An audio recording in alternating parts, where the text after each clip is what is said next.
Bhagavad Gita 16th chapter దైవాసుర సంపద్ విభాగయోగము. థర్డ్ శ్లోక. తేజక్షమా ధృతిః శౌచం అద్రోహో నాతిమానితా భవంతి సంపదం దైవీం అభిజాతస్య భారత. ఇంతకు ముందు శ్లోకాల్లో చెప్పినట్టుగానే కృష్ణుడు ఇక్కడ అంటే దైవీ సంపద పెరగటానికి ఎటువంటి లక్షణాలు మనం పెంచుకుంటూ ఉంటే దైవీ సంపద అన్నది పెరుగుతుంది అన్నది ఇక్కడ కూడా అవే లక్షణాలు కొన్ని చెప్పబడి ఉన్నాయి. అదే తేజ అంటే తేజస్సు, క్షమ, క్షమ అంటే క్షమించటం. ఈ తేజస్ అన్నది వృద్ధి చేసుకుంటూ ఉండాలి. ఎలా అయితే మాలిన్యాలు తొలగిస్తూ ఉన్నప్పుడు ఏమవుతుందంటే ప్యూరిటీ వస్తుంది, శుద్ధత్వం వస్తుంది. ఆ తేజస్ అన్నది కూడా వృద్ధిలోకి వెళ్ళిపోతూ ఉంటుంది. ఇంతకు ముందు చెప్పినట్టుగా తేజోవంతుల్లో తేజస్సుకి కారణం నేను, శక్తిమంతుల్లో శక్తికి కారణం నేను. అంటే ఎక్కడెక్కడైతే శ్రేష్ఠత్వం ఉంటుందో అక్కడ ఉన్నది నేనంటే సర్వంతర్యామిగా అన్నిటిలోనూ ఉన్నది పరమాత్మ అయినప్పటికీ కూడా మన వాసనల కొద్దీ, మన వికారాల కొద్దీ దానికి మనం దూరం అవుతున్నాము. దూరం అవుతున్నావని తెలుసుకుని మళ్ళీ దాన్ని పెంచుకునే ప్రయత్నం ఎప్పుడైతే నువ్వు కొనసాగిస్తూ ఉంటావో క్రమేణా వృద్ధి పొందుతూ ఉంటావు. అందుకే ఈ తేజస్సు అన్నది అలాగే క్షమ. క్షమ అంటే క్షమించటము. నాకు నచ్చిన వాళ్ళని క్షమించేసి నన్ను క్షమాపణ అడిగిన వాళ్ళని క్షమించటం కాదు.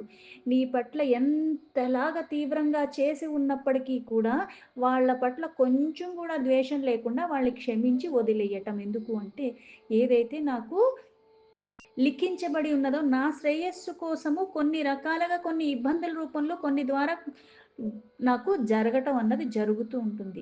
వాళ్ళు కారణం అన్నట్టుగా కనిపిస్తుంది కానీ అది కాదు కారణము. కొంతమంది నాకు దూరంగా ఉండటం నాకు వాళ్ళకి ఇద్దరికీ మంచిది.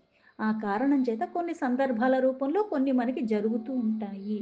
అంటే ఏది జరిగినప్పటికి కూడా క్షమాగుణం అన్నది ఎంత పూర్ణంగా ఉండాలంటే సమభావ స్థితిలో ఉండగలిగితేనే నిన్ను ద్వేషించినా నీ మీద ప్రీతిగా ఉన్న ఇద్దరిని సమానంగా చూస్తాం. అందుకే ద్వేషం ఉండదు. అలా క్షమించటం అన్నది. అలాగే ధృతి. ధృతి అంటే ధైర్యము. ఈ ధైర్యం కూడా అన్ని వేళలా ఉండాలి. పైగా ఈ ధైర్యం ఎక్కడ ఉండాలంటే అడ్డదిడ్డంగా వ్యవహరించటంలో కాదు, సత్ప్రవర్తనతో అంటే దృఢ సంకల్పము. కొన్ని చెయ్యాలి అనుకున్నవి ఏవైతే పనులు, సత్కర్మలు ఉంటాయో అవి అలానే చేసేలాగా, దాన్ని మళ్ళీ మధ్యలో వదలకుండా ఉండేలాగా. అందుకే మనస్థైర్యము అంటారు. అలాగే శౌచము. శౌచము అంటే శుచిగా ఉండటం. ఇది బాహ్యానికి శుచిగా ఉండటం కాదు, అంతరంగికంగా, బాహ్యంగా కూడా శుచిగా ఉండటము. బాహ్య శుద్ధి చెయ్యగా చెయ్యగా ఎలా అయితే పూజ చేసి పూజ దగ్గర కూర్చోమంటారు. ఆ ప్రదేశం శుభ్రంగా ఉండాలి అంటారు. మనం కూడా శుభ్రంగా ఉండి మళ్ళీ ఉతికిన బట్ట కట్టుకొని అక్కడ కూర్చుని కొన్ని క్రతువులు అంటే ఇలా బాహ్యానికి శుచిగా ఉండటం ఒక అలవాటుగా చేసుకుంటూ చేసుకుంటూ పోయాక క్రమేణా ఒక స్థిరత్వం వచ్చిన కారణంగా కొన్ని అలవాట్లు అలవర్చుకున్న కారణంగా అంతర్ముఖ ప్రయాణం కొనసాగుతుంటుంది. నీకు తెలియకుండానే కొన్ని మాట్లాడటానికి ఇష్టపడతావు, కొన్ని మాట్లాడకుండా ఉండటానికి నువ్వు ఇష్టపడుతూ ఉంటావు, కొన్ని వినకుండా ఉండటానికి ఇష్టపడుతుంటావు, ఎక్కడ పడితే అక్కడికి శరీరాన్ని తీసుకెళ్లకుండా సత్సాంగత్యానికి నువ్వు ఎట్టయితే దీన్ని దగ్గర చేస్తూ ఉంటే దుర్గుణాలు వికారాలన్నీ క్రమేణా తొలగిపోతూ ఉంటాయి. ఆ శౌచం అన్నది నీకు ఎప్పటికీ ఉండిపోతూ ఉంటుంది. అది ఇది పరిశుభ్రత. అలాగే అద్రోహం. అద్రోహం అంటే ఏమిటి అంటే ఇక్కడ ఎవరి మీద కూడా శత్రుత్వం లేకుండా. ఎలా అయితే సమభావ స్థితి ఉన్నప్పుడు ఎవరిని శత్రువుగా చూడట్లేదు, ఎవరిని మిత్రుడుగా చూడట్లేదు. అందరూ సమానమే. అందరూ పరమాత్మ నుంచే వచ్చిన వాళ్ళు. ఆ పరమాత్మ కారణంగానే సకలము ఉన్నది. కొన్ని కారణాల చేత కొంతమంది నాకు అనుకువగా ఎట్లా అంటే కొన్ని జరగాలంటే ఒకళ్ళ ప్రేరణ కొద్దీ కొన్ని వాళ్ళు మనకి సహాయాలు, సహకారాలు అందిస్తూ ఉంటారు. అలాగే కొన్ని మనకి వ్యతిరేకంగా మనం ఎంత మంచి చేద్దాం అనుకున్నా సరే మళ్ళీ ఏదో ఒకటి పెట్టుకుని నిష్ఠూరాలాడటం, లేకపోతే అది జరగకుండా ఉండాలని చెయ్యటం, ఇట్లాంటి కొన్ని విఘ్నాలు కల్పించే ప్రయత్నాలు కూడా కొన్ని మనం బాగున్నామన్నా కూడా ఓర్చుకోలేని స్థితిలో కొంతమంది ఉంటారు. అంటే ఈ క్షమాగుణం ఎంత పూర్ణంగా ఉండాలి అంటే అందరి పట్ల నువ్వు అదే గుణంతో ఉండగలగటము. అందుకే అద్రోహి అంటే నీకు పట్ల ద్రోహం చేసినా సరే, నిన్ను బాధించేలాగా ఉన్నా సరే, వాళ్ళ పట్ల నువ్వు శత్రుత్వ భావన లేకుండా ఉండటము. అంతేకాకుండా నాతి మానిత. నాతి మానిత అంటే నన్ను పూజించినా సరే, నన్ను ద్వేషించినా సరే, 2 నేను సమానంగా తీసుకోవటము. నేను గొప్ప అన్న అది కూడా లేకుండా అంటే ఈ సాత్విక గుణాలు వృద్ధి చెందే కొద్దీ, అందుకే మనకి ఇంతకు ముందు కూడా సాత్విక అహంకారం అన్నారు. అంటే కొన్ని కొన్ని నేను చేస్తున్న కొద్దీ ఏమవుతుంది అంటే, నేను తప్పితే ఇంకెవరు చేయలేరు, నేనే గొప్పగా చేసేస్తున్నా, నాకు ఇవ్వచ్చు, అవ్వచ్చు, ఇట్లాంటివి కూడా ఉండకూడదు. ఎందుకు? చేస్తున్నవాడు, చేపిస్తున్నవాడు పైవాడు. ఉన్నది తానే అన్న నమ్మకంలో ఉండటం, తన్ని ఎప్పుడూ దాసుడుగా పరమాత్మ సన్నిధిలోనే త్రికరణ శుద్ధిగా ఉంచగలిగే స్థితిలో ఉన్నవాడు. అప్పుడు నీకు ఈ దైవీ సంపద అన్నది వృద్ధి చెందుతూ ఉంటుంది, సిద్ధికి దగ్గర చేస్తూ ఉంటుంది. అందుకే నాతి మానిత భవంతి సంపదం. భవంతి అంటే ఇవన్నీ అసలైనవి. అందుకే ఇక్కడ ఇవన్నీ సంపదలు. ఏవైతే ఇంతకు ముందు 2 శ్లోకాల్లో చెప్పినవి ఇది కలుపుకుని ఇవన్నీ కూడా సంపదలు. అయితే అంటే ఏదైతే అసలైన సంపత్తి. ఎలా అయితే మనకి డబ్బు ఉంటేనే సంపత్తి, ఐశ్వర్యం అనుకుంటాం. ఏది ఉండటం? కళ్ళు, ముక్కు, చెవులు అన్నీ పనిచేస్తున్నాయి. తిన్నది అరుగుతుంది. శరీరం అన్ని కాళ్ళు, చేతులు అన్నీ పనిచేస్తున్నాయి. అది అసలైన సంపద. అందుకే జ్ఞానేంద్రియాల్ని, కర్మేంద్రియాల్ని నువ్వు ఎలా వినియోగించుకోవాలో ధర్మబద్ధంగా అలానే వినియోగించుకుని మళ్ళీ ఆ ధర్మానికి కట్టుబడి అన్ని సందర్భాల్లో ఉండగలిగేలాగా, ఇవి అసలైన సంపదలు అంటే గుణములు, సద్గుణములు, పెంచుకోదగిన లక్షణాలు. అందుకే సంపదం దైవీం. ఇంతకు ముందు 2 శ్లోకాల్లో చెప్పినవి, ఇందులో చెప్పినవి అన్నీ కలుపుకుని ఇవన్నీ కూడా దైవీ సంపదలు. అంటే నీలో సాత్వికాన్ని పెంచుతూ వికారాలని తొలగిస్తూ ఉంటాయి. అభిజాతస్య భారత అంటే ఇక్కడ కొంతమందికి కొన్ని లక్షణాలు ఉంటాయి. అందుకే అభిజాతస్య అంటే కలిగి ఉన్నవారు. అందరికీ జ్ఞానేంద్రియాలు, కర్మేంద్రియాలు ఉన్నాయి కానీ అందరూ ఒకే గుణానికి కట్టుబడి ఉన్నామంటే లేదు. త్రిగుణాలతోనే సర్వము ఉన్నది. కానీ రజోగుణం ఒక్కొక్కసారి ఒక గుణం అన్నది తీవ్రంగా వెళ్ళిపోతుంటుంది. ఒక్కొక్కసారి ఒక గుణం అన్నది విశేషంగా అణిగినట్టుగా ఉంటుంది. కొంతమందిలో ఎప్పుడూ సాత్విక గుణం ఎప్పుడూ ఉంటూ ఉంటుంది.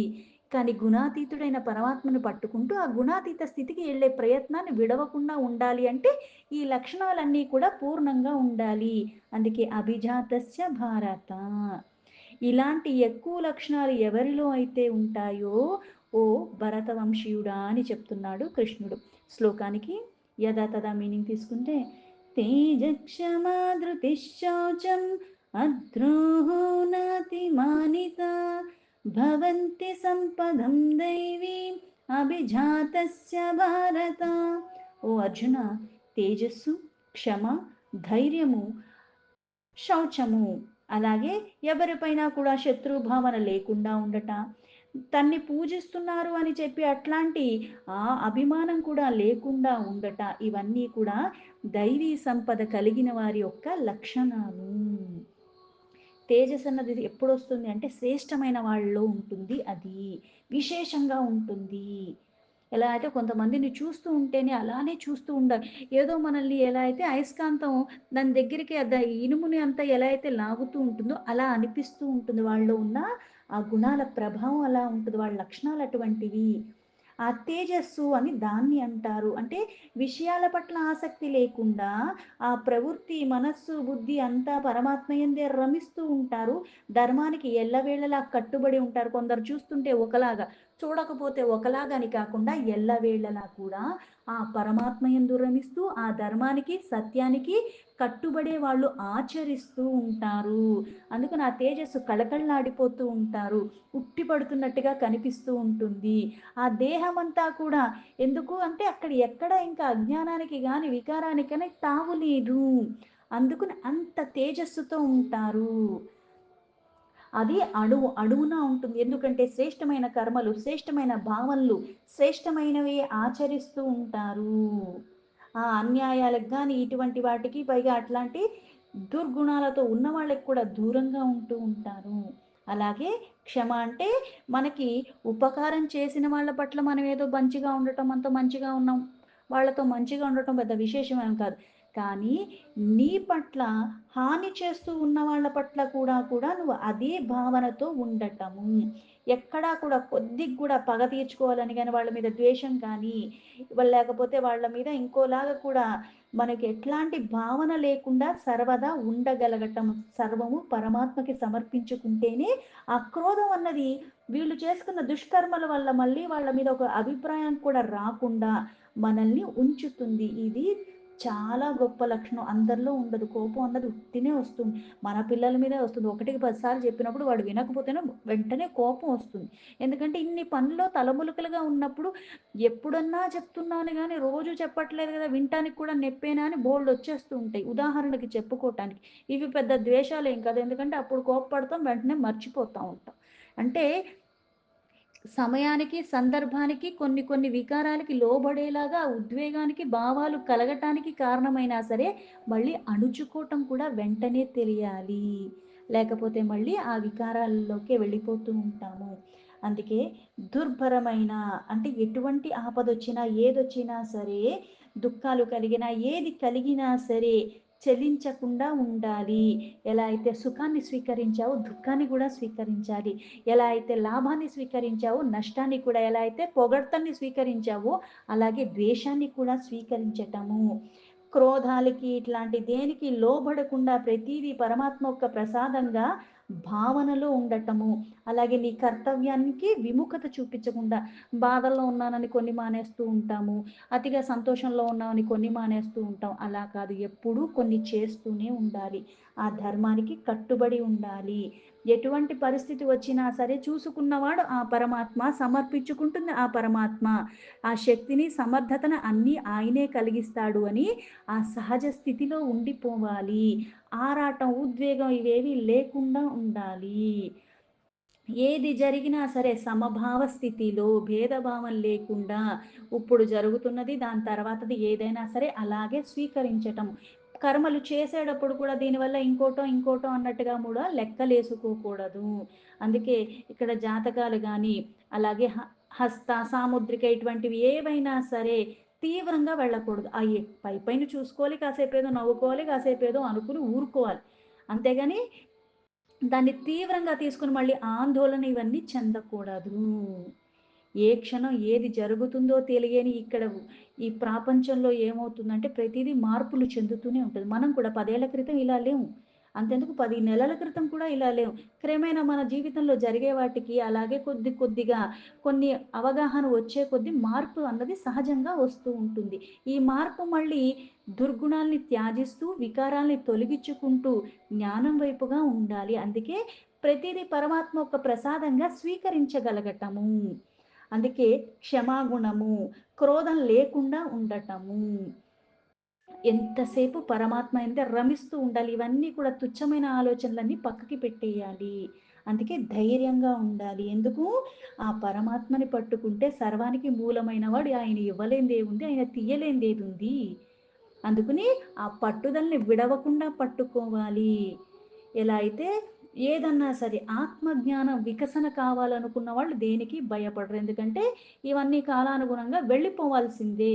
ఈ మోహాలకి, భ్రమలకి లోబడకుండా ఎందుకంటే నాది అన్నది ఏదీ లేదు. నేను ఏమీ తీసుకోకుండా వచ్చాను అలాగే వెళ్ళిపోతాను. కాకపోతే ఇప్పుడు ఏదైతే వ్యవధి నేను జీవిస్తూ ఉంటున్నానో ఇక్కడ మళ్ళీ కొన్ని వాసనలు గనక నేను మళ్ళీ పట్టుకుని ఉంటే ఇవి నాకు మళ్ళీ ఇంకో జన్మకి కారణమవుతాయి. అందుకే లాభ నష్టాలు గాని, సుఖ దుఃఖాలు గాని అన్నీ సమానంగా ప్రతీదీ పరమాత్మకి సమర్పణ భావంతో దైవీ సంపద లక్షణాలవి. అందుకే ఉదాహరణగా అలా అయితే భగీరథుడు ప్రయత్నం చేసి గంగని తీసుకొచ్చాడు. వాళ్ళ పితరులందరికీ కూడా ఎలా అయితే ముక్తి కలిగేలాగా చేశాడు.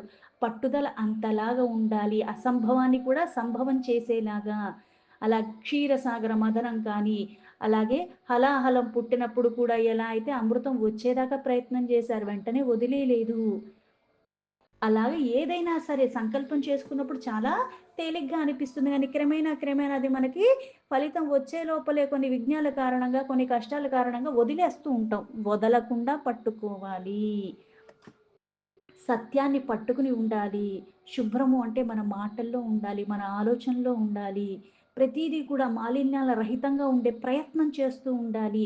కొన్ని కొన్ని ప్రదేశాలకి ఈ శరీరాన్ని తీసుకెళ్లకుండా, కొన్ని కొన్ని ఆలోచనలు నా మదిలో రానివ్వకుండా సత్సంగాలతో, ధ్యానాలతో, కీర్తనలతో, ప్రవచనాలతో అన్నిటితో నా మనస్సుని ఎల్లవేళలా శుభ్రం చేసుకుంటూ శ్రద్ధని పెంచుకుంటూ ఉండాలి. ద్రోహం చేసిన, స్నేహం చేసిన ఎవరి పట్లైనా సరే ఇది పరమాత్మ స్వరూపంగా భావించి హింసా ప్రవృత్తికి దూరంగా ఉండగలగటము. ఆ మనస్సు నిరంతరము కూడా ఈ దైవీ సంపద లక్షణాలు పెరగాలంటే ఎలా ఉండాలి అంటే, ప్రపంచం పట్ల, అలాగే ఈ వ్యామోహాలు, భోగప్రాయం మీద కాకుండా జ్ఞానం వైపుగా పయనము. జ్ఞానం కావాలి అంటే అజ్ఞానం అన్నది మూలాల నుంచి తొలగిపోవాలి. అందుకే నిరంతరము హింస, అపకారాలు ఈటి చింత కూడా లేకుండా సచ్చిత్ ఆనంద స్వరూపమైన పరమాత్మయందు రమిస్తూ ఉండటము.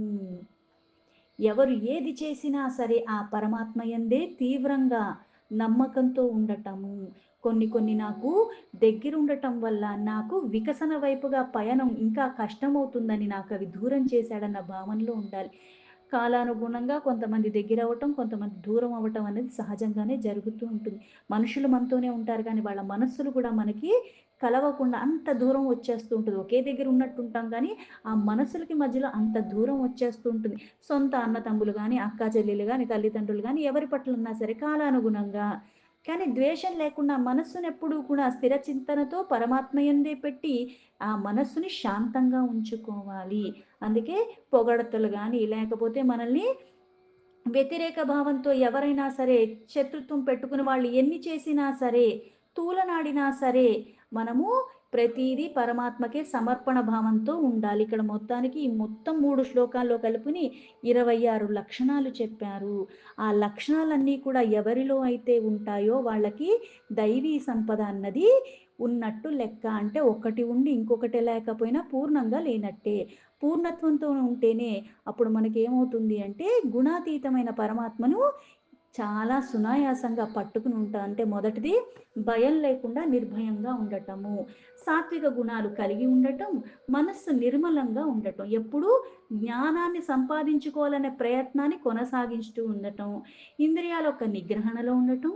మనస్సు నిగ్రహించుకుంటే అవి మళ్ళీ మన చేతుల్లో ఉంటాయి. అందుకే మనం ఏం పని చేస్తున్నాము, ఎక్కడికి వెళుతున్నాం, ఏ ఆహారాన్ని తీసుకుంటున్నాము, ఇవన్నీ కూడా అలాగే వేదాలని అధ్యయనం చేస్తూ పురాణ ఇతిహాస గాథల్ని వినటము, మంచి విషయాలన్నీ తెలుసుకుంటూ అవగాహనతో మళ్ళీ ఆచరణలో పెట్టటం. చేసే ప్రతి పని మీద కూడా ఎంత తీవ్రంగా ఉండాలి త్రికరణ శుద్ధిగా అంటే శ్రద్ధతో, ఏకాగ్రతతో అదొక తపస్సులాగా భావన చేసి అదొక యజ్ఞం అనుకుని చెయ్యాలి. ఏది మాట్లాడినా, ఏది ఆలోచిస్తున్నా సరే ధర్మాన్ని తప్పకుండా ఉండాలి. అందుకే బయటొకటి, లోపలొకటి కాకుండా మనస్సు నిర్మలంగా ఉండాలి. ఎవరి పట్ల కూడా ద్వేషాన్ని గాని, వికారాన్ని గాని పెంచుకోకుండా ఎంత సాధ్యమైతే అంత ఒకళ్ళకి సాయం చేసేలాగా ఉండాలి. మానసికంగా గాని, వాక్కుల రూపంలో గాని, శారీరకంగా గాని హింస అన్నది ఎవరి పట్ల చెయ్యకూడదు. ఆ భావన కూడా రాకూడదు. అబద్ధాలాడటం గాని, కోపాన్ని అన్నిటిని విడిచిపెట్టాలి. ఇలా పరమ శాంతంగా ఉంటేనే ఇవన్నీ కూడా దైవీ గుణానికి కారణమైన లక్షణాలు. దుర్మార్గులకి దూరంగా ఉండటము. అలాగే జ్ఞానాన్ని పెంచుకునే విధంగా మన నడవడిక గాని, మనం ఆచరణలు గాని ఇవన్నీ కూడా శరీరం, మనస్సు అన్నీ నిర్మలంగా, శుభ్రంగా ఎప్పుడూ ఉంచుకోవాలి. స్నానం చేస్తే బాహ్యానికి శుభ్రంగా ఉంటున్నాం. లోపల కూడా ఇయన్నీ కూడా అంతర్ముఖ ప్రయాణాన్ని మొదలుపెట్టాలి. చెడు ఆలోచనలు కూడా నా మదిలో రాకుండా నేను చూసుకోవాలి. ఎవ్వరికీ ద్రోహం చేయకూడదు. నీకు ద్రోహం చేసిన వాళ్ళ పట్ల కూడా నువ్వు ద్వేషాన్ని చూపించకూడదు. డబ్బుని గాని, ఏ మనిషినైనా సరే దేన్ని కూడా మనము వేరే ఒక్క భావనలో చూడకోకుండా ప్రతిదీ పరమాత్మ అన్న భావనలో చూడాలి. అందుకే అందరినీ పూజించాలి, అందరినీ గౌరవించాలి. అహంకారం అన్నది రాకుండా, గర్వం అన్నది రాకుండా, వికారాలు రాకుండా ఉండేలాగా చూసుకోవాలి. నిన్ను ద్వేషించినా సరే వాళ్ళ పట్ల మళ్ళీ నువ్వు ఎటువంటి ద్వేషాన్ని పెంచుకోకుండా ఉండాలి. నిరంతరము పరమాత్మ నామాన్ని తీసుకుంటే తప్పితే మనకి ఇలా ఉండటం అన్నది సాధ్యం కాదు. ఇంద్రియాలు చంచలత్వం వచ్చేస్తుంది. అందుకే మృదువుగా మాట్లాడాలి. మాటల ద్వారా కూడా ఎవరికి బాధ కలిగించకుండా ఉండాలి. ఓర్పుతో ఉండాలి. అన్ని వేళలా ఎప్పుడు ధైర్యంగా ఉండాలి. శరీరం బాహ్యానికే కాదు, మనస్సెప్పుడు శుభ్రంగా ఉండాలి. స్వాభిమానాన్ని కూడా విడిచిపెట్టాలి. అప్పుడే ఇవన్నీ దైవీ సంపద అన్నది పూర్ణంగా ఉన్నట్టు లెక్కొస్తుంది. ఈ లక్షణాలన్నీ వర్ణించి దీని తర్వాత వచ్చే శ్లోకాల్లో అసురీ సంపద గురించి చెప్పారు. దీంతో భగవద్గీత 16 చాప్టర్‌లో దైవాసుర సంపత్ విభాగ యోగంలో థర్డ్ శ్లోక సంపూర్ణం.